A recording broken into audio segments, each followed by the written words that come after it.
Say when a woman is quiet, it is either because she is praying or she is planning. I am Chinelo, the wife every man prays for, gentle, forgiving, prayerful.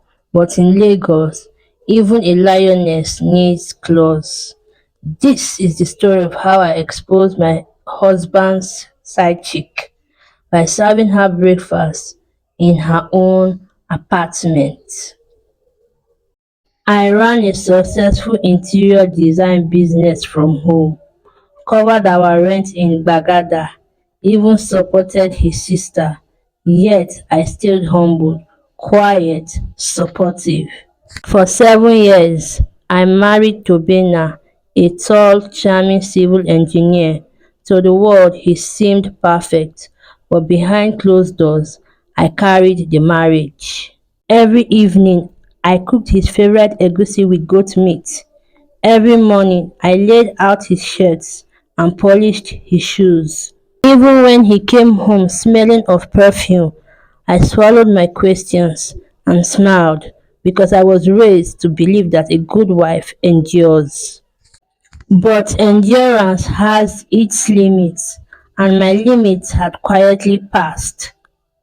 One Saturday in Surulere, I sat under the salon dryer, making my hair when two girls behind me started gossiping.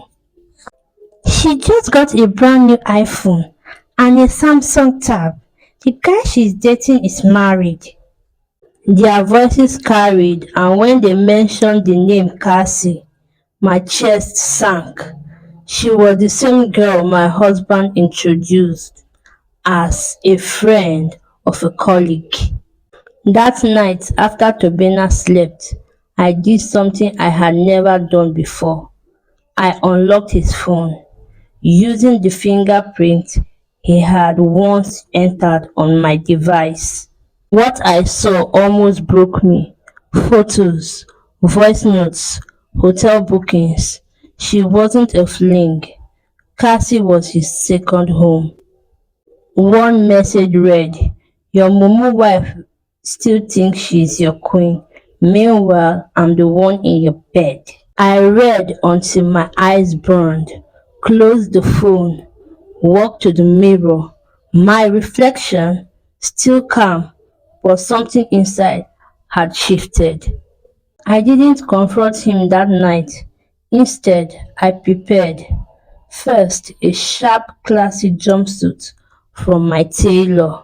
Then a fresh pixie cut, a manicure. I was transforming from a meek wife to a poised storm.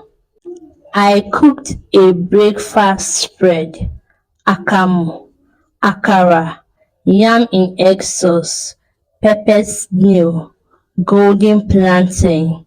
I packed the food carefully into warmers, added zobo with ginger, every detail intentional. I called my cousin Soma in Yaba, who tracked Cassie's address.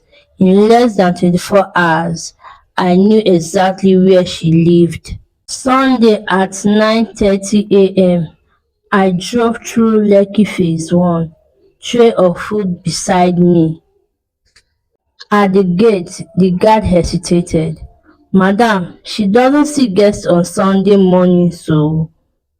I smiled and said, "Tell her Tobena's wife is here. I brought breakfast." The guard's face changed. "Ah, okay ma." And just like that, I stepped into her world. Cassie opened the door in a silk robe and fluffy slippers. Pride turned to shock when she saw me. "Good morning," I said softly. "I notice how kind you've been to my husband, carrying his cross, feeding him, loving him." I unpacked my tray on her glass dining table. Akara, akamu, egg sauce, snail, plantain.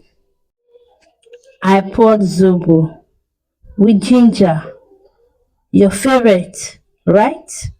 Cassie's hands trembled. "You're crazy." I looked up. "No, I'm just a wife who's done being quiet. She longed at me, but I didn't flinch. Before she could speak again, I slapped her. Touch me again and I will scatter this apartment with prayers your ancestors will hear. She froze. I sat, crossed my legs, and pulled out the phone. Played one of her voice notes. Your wife still pounds. No wonder she can't keep you. I let it play again. She began to tremble. Her eyes watered when the truth hit. She finally whispered, What? What do you want from me? I stood, looked around, and fancy TV, rug, decor, all paid from our shared account. Then I smiled. Nothing. You have breakfast now. But remember this day when you mocked a woman who loved the same man. I walked out, tray in hand. The guard raised his palm in respect. Madam, well done. I nodded. Let this breakfast carry memory.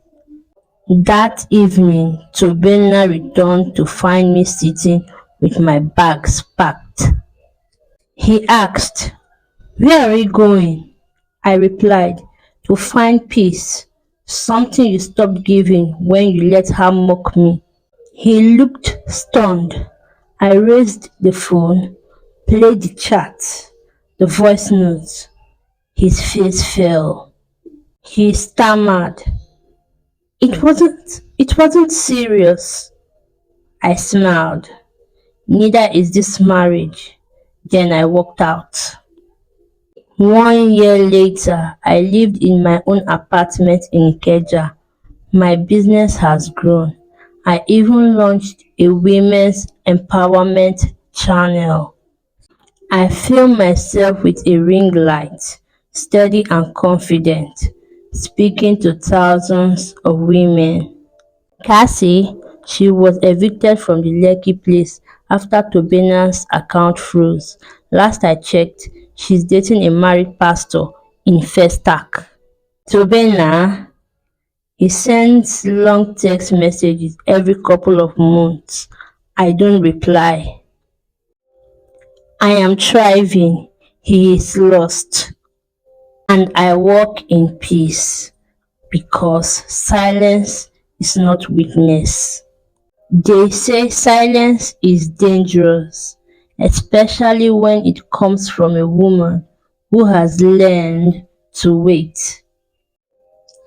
Never underestimate the roar of a calm, determined heart. This is not revenge. This is justice served.